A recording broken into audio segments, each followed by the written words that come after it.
Bayangin deh, udah akhir tahun, semua transaksi rasanya udah dicatat. Tapi, yakin angka di buku kita bener-bener cocok sama uang yang ada di laci dan di bank? Nah, itulah yang bakal kita bedah bareng-bareng hari ini. Gimana caranya melakukan penyesuaian akuntansi biar laporan keuangan kita itu jujur dan akurat?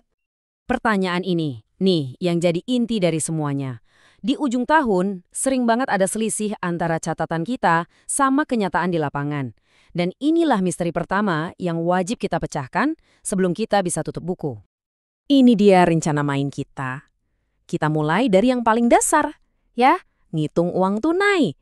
Terus kita lanjut ke mata uang asing yang kadang sedikit rumit, lalu kita selamatin laporan bank, dan terakhir, kita satukan semuanya biar pembukuan kita seimbang dan rapi. Oke, kita mulai dari langkah yang paling fundamental dulu, hitung kas fisik. Kita bakal bandingin nih, apa yang tertulis di buku sama uang yang beneran ada di laci kas. Prosesnya kedengarannya simpel ya, tapi ini penting banget. Pertama, cek catatan kita. Kedua, hitung fisik kasnya. Ketiga, bandingin. Nah, kalau ada selisih, disinilah kita mulai beraksi kayak detektif keuangan buat nyari tahu kenapa bisa beda. Yuk kita lihat contoh kasusnya. Di buku kita tercatat ada 4.150 lira. Tapi pas dihitung langsung, ternyata cuma ada 3.500 lira. Loh, ada kekurangan 650 lira. Kemana perginya uang ini? Tugas kita sekarang adalah menyelidikinya. Terus, gimana ceritanya kalau setelah dicari-cari, penyebab selisih ini tetap jadi misteri? Apa dong yang harus dilakukan seorang akuntan? Masa dibiarin gitu aja? Nah, ini dia jawabannya. Kita pakai akun sementara, namanya akun selisih kas dan bank. Anggap aja ini kayak tempat parkir buat selisih itu. Sementara, investigasi kita terus berlanjut. Jadi, buku tetap seimbang sambil kita punya waktu buat gali lebih dalam lagi. Sekarang gimana kalau kasusnya kebalikannya? Di buku tercatat 14.000 lira, tapi pas dihitung fisiknya kok ada 16.000 lira. Ada kelebihan 2.000 lira. Wah, kayaknya kabar baik ya. Tunggu dulu. Dalam akuntansi, kelebihan uang itu sama masalahnya loh kayak kekurangan. Dan ternyata setelah diusut, ketemu dong biang keladinya. Ada pembayaran 4.000 lira yang salah catat, malah ditulis 6.000 lira. Kesalahan simpel ini yang bikin ada surplus 2.000 lira. Kalau penyebabnya udah jelas begini, kita bisa langsung bikin jurnal koreksi. Beres kan? Oke, urusan mata uang lokal udah beres. Sekarang kita naik level ya. Kita bahas yang sedikit lebih kompleks, mata uang asing. Di akhir tahun, kita nggak bisa biarin nilainya sama kayak waktu kita beli dulu. Kita harus nilai ulang.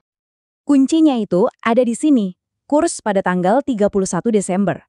Dalam kasus ini, misalnya, kurs dolar itu 46,5 lira. Nah, angka inilah yang jadi patokan kita buat menilai ulang semua aset mata uang asing yang kita punya.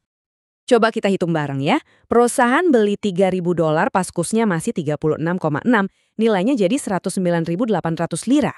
Nah, di akhir tahun, kursnya meroket jadi 46,5. Artinya 3.000 dolar yang sama, itu nilainya sekarang jadi 139.500 lira. Ada selisih positif kan? Sebesar 29.700 lira. Apa artinya ini buat perusahaan? Poin pentingnya, kita harus catat ini sebagai keuntungan selisih kurs sebesar 29.700 lira. Ini bukan cuma angka di atas kertas loh, ini adalah kenaikan nilai aset yang beneran terjadi dan akan menambah pendapatan perusahaan di laporan keuangan. Tentu aja nilai tukar kan nggak selamanya naik ya. Di contoh ini, perusahaan punya 10.000 dolar yang dibeli pas kursnya 6,52. Di akhir tahun kursnya malah turun jadi 6,20. Ini artinya nilai aset kita kalau dilirakan jadi menyusut. Nah, penurunan nilai ini wajib kita catat sebagai kerugian selisih kurs sebesar 3.200 lira.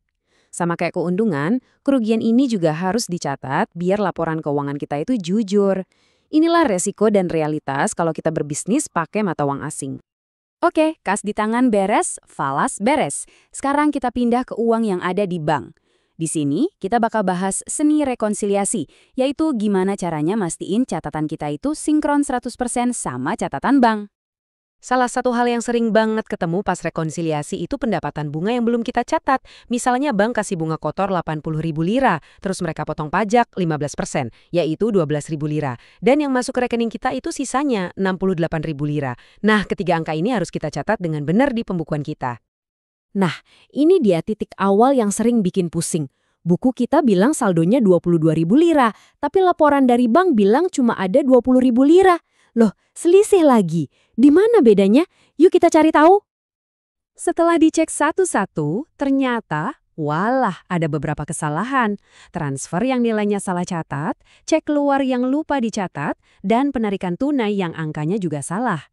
Nah, setiap kesalahan ini harus kita perbaiki satu persatu biar catatan kita sama persis dengan laporan bank. Jadi, setelah kita ngitung kas, nilai falas, dan rekonsiliasi bank, sebenarnya apa sih intinya? Semua proses yang kelihatannya ribet ini sebenarnya tujuannya cuma satu. Ini dia rangkumannya. Penyesuaian akhir tahun itu bukan cuma soal angka, tapi soal memastikan laporan keuangan kita menceritakan kondisi perusahaan yang sebenarnya. Kita harus selalu mulai dari realitas fisik, menilai aset dengan nilai terkininya, dan mengkonfirmasi setiap transaksi. Tujuannya selalu satu, penyajian yang benar dan wajar. Jadi, saya mau tinggalin Anda dengan satu pertanyaan penting. Coba lihat lagi laporan keuangan Anda. Apakah angka-angka di dalamnya sudah menceritakan kisah yang sesungguhnya? Apakah itu benar-benar cerminan kondisi bisnis Anda? Coba direnungkan. Terima kasih sudah menyimak.